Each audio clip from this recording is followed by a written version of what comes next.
Hi everyone, it is Sarah and it is September, so it's time for another monthly update video. What is going on with the rom-com and romance books that I write? Alright, here's some things. One, I am struggling with citation needed. If you haven't heard me talk about citation needed before, this will be book 7 in the 21st Century Austen series. It is a gender reverse of Persuasion. So in this case, Penny Smith from Modern Persuasion, she's the Mrs. Smith character. She is our Wentworth, and Mason Wright, who works at Lecoq State, we have not met him yet. He is our Anne Elliot, and Lois Fairfax is in it. She is our main persuader against this relationship. Lisbeth's going to make an appearance. Jorge's going to make an appearance. Carrie Woodhouse, Zach Woodhouse, Umberto, all my favorites. All my favorites are going to make an appearance. The Bennetts somewhat make an appearance.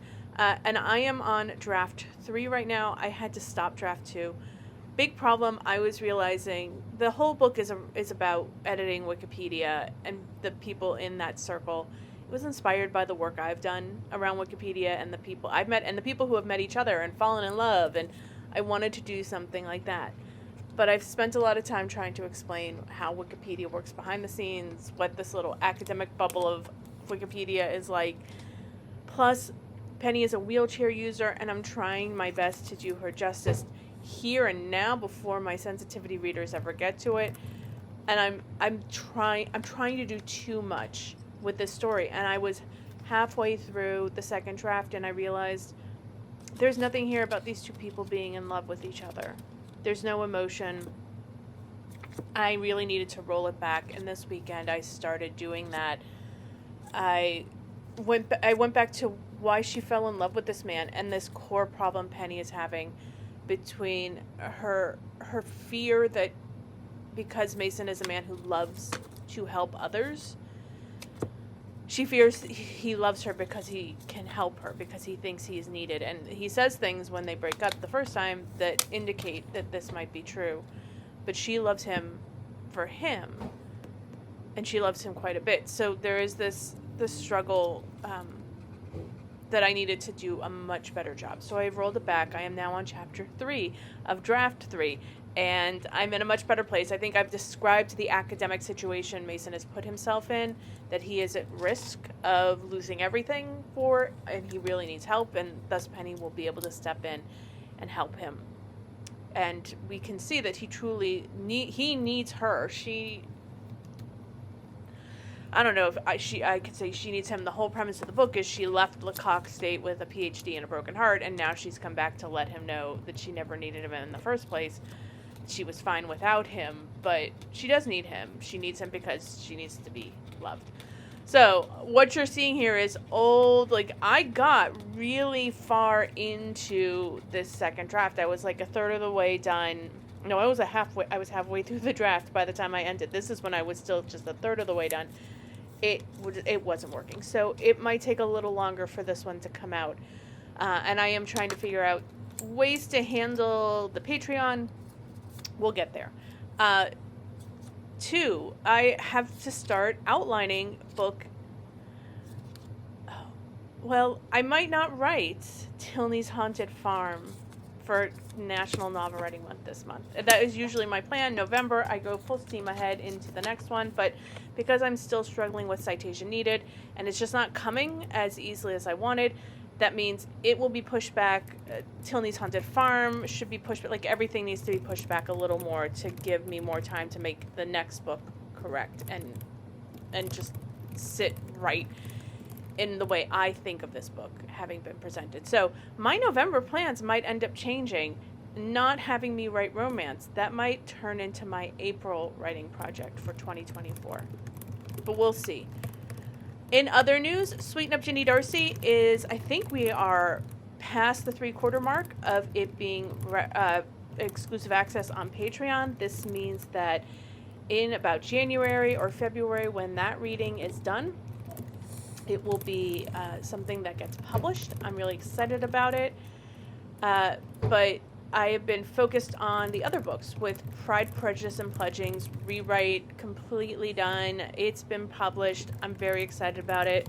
With all of that having happened, I can now focus on doing a lighter version of that process for Love and War in Woodhouse Hall. This is really just like ramping up the emotion, making sure it's clear, because it's clear to me that Amelia and Adam are in love, but is it clear to the reader as much as I thought it would be? And then seeing what other adaptations of Emma do for like trigger warnings, because we all seem to lean into that near sexual assault that between the Elton and the Emma character in question. And I was just reading another Emma modernization this month and realizing she does the same thing, and it doesn't look like she has any content warnings for people either, but we all keep getting dinged on this no content warning. I'm like, people, you do know Elton is the problem. Like, you know he's going to do something brash and stupid and assaulty, so are you surprised? But apparently they are, so I'm looking to see what other people do for that kind of content warning when that happens. And so this and Love from Northanger Parks, Katie, will be getting these briefer updates, really just like fleshing out the romance, adding in a bit more description so the scene's better set. I see it so clearly in my head, and I sometimes struggle to get it down on paper in any way, but sometimes that's intentional. So those two books are getting that treatment. I don't think Unraveling Carrie Woodhouse will, but let me commit to that later in life, because for me, everything gets a second, third, fourth, fifth, 20th chance.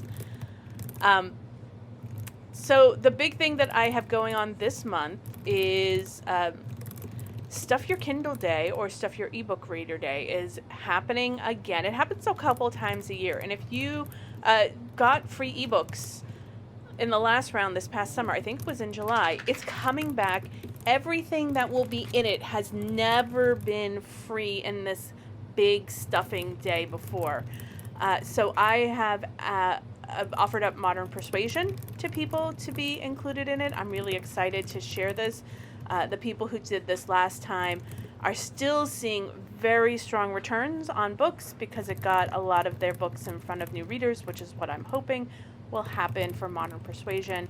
And knowing that this winter, the next book in the series will come out, will be a nice enticement for people, because I think that it'll help the read-through carry through. And then I am pulling the books out of Kindle Unlimited this fall. I believe Unraveling Carrie Woodhouse is already out of Kindle Unlimited. That means you have to buy the book if you want to read it. And it will go into Kobo next, and then it will go into Barnes & Noble, and then some other ones. This is just for the ebook edition. I haven't progressed beyond that, but the others will come out probably mid-October. If you don't know, in Kindle Unlimited, as an author, I have a 3-month stint before it auto-renews my book. I actually have to go in and say, please do not renew it. But if I've done it after that 3-month cycle has started, I have to wait till the 3-month cycle is over. So I did it midway through. I have to wait till October 27th or something like that for all of them to be taken out. So by November, I believe all 5 books in the Austen series will be out of Kindle Unlimited. I also believe the Yom Tov series will be coming out, but I'm not touching that one till 2024 as far as like updates and fleshing it out and making changes, because I just can't do all of this at once.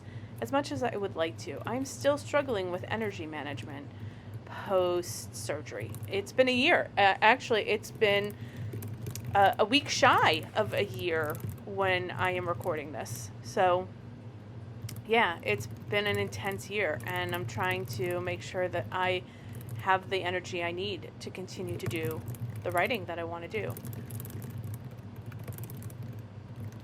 Other than that, there's not much to share on Patreon. You'll start seeing more of this kind of content posted on Patreon. My monthly update videos will be public.